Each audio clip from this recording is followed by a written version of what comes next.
Hi everyone. Are you tired of staring at a blank page or trying to get started on your book? Every time I start with a new client, that's their very first complaint. So today I'm going to give you a few quick tips on how you can start planning and mapping out your book so you can get some momentum going to write that high impact book. Let's get started.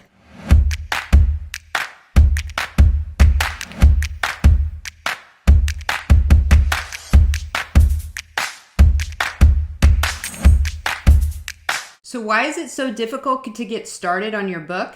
I recently started with a new client who had been thinking about writing a book for years. He even had notebooks full of ideas. But at the same time, he just couldn't get started on planning out his book. And this was a C-level executive with plenty of expertise and experience.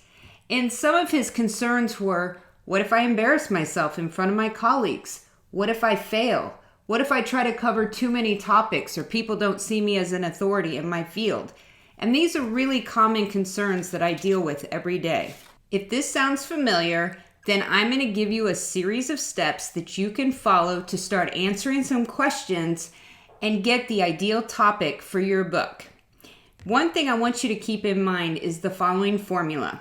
It's your expertise plus your reader's problem plus your passion equals a transformational experience for your reader. So to get started, first, I want you to make a list of all the main topic ideas you might have for writing a book.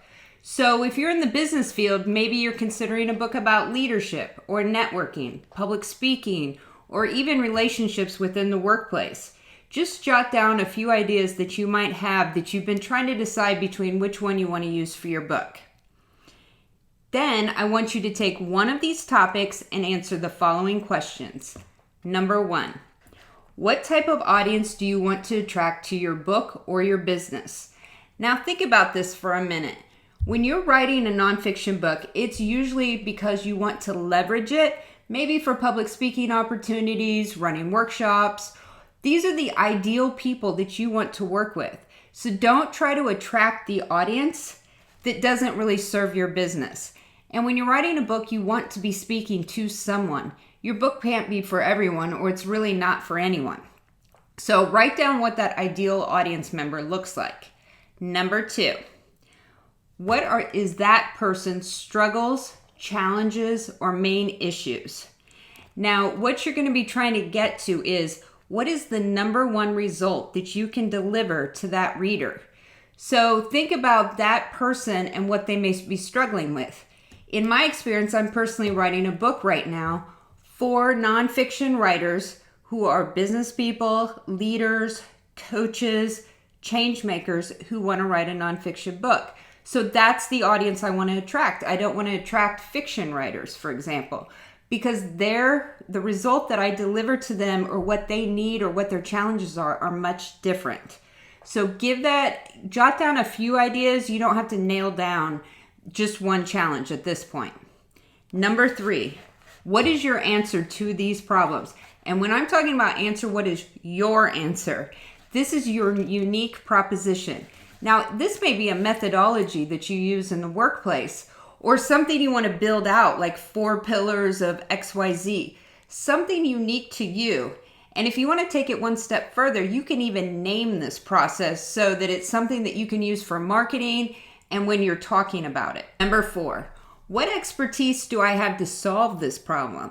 Now think about this quite a bit, because if you have a great idea for a solution to a problem, but maybe your background or expertise doesn't kind of give you that credibility for it, then you're going to be relying on the expertise of others to build the foundation and the credibility for that. And that's fine, but what you want to probably do is align your book's answer with the experiences and expertise that you have right now. Number 5, what experiences and stories can I share to help the reader get their number one result? Now, something you want to really keep in mind, this is not your biography, it's not your memoir.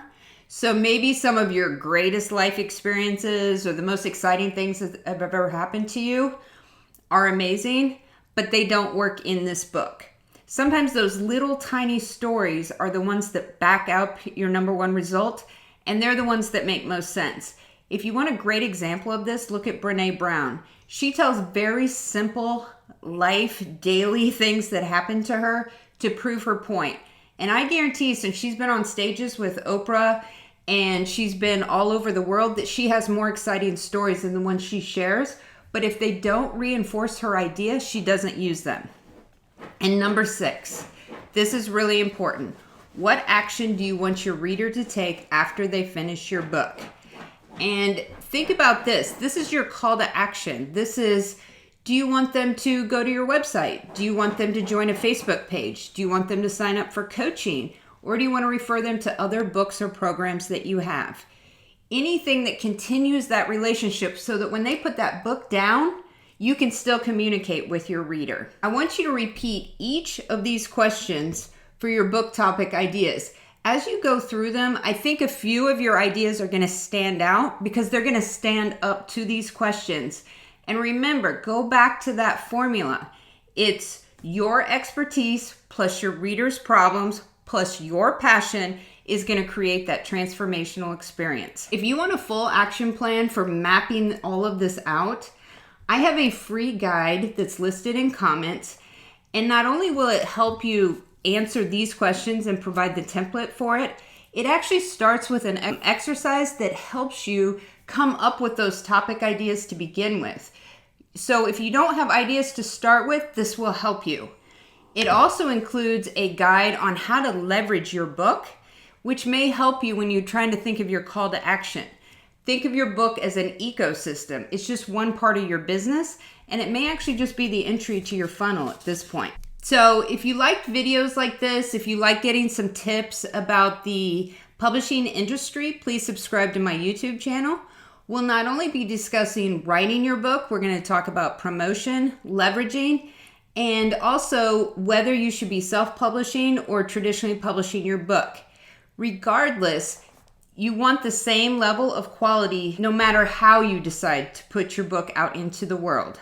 To engage with me and my community, please join the Right to Publish Facebook group where we interact and discuss all of these topics, and you can ask questions and get answers. I'll also drop that into the comments. Until the next video, just remember, small steps lead to big actions. Take care, and we'll talk soon. Thank you.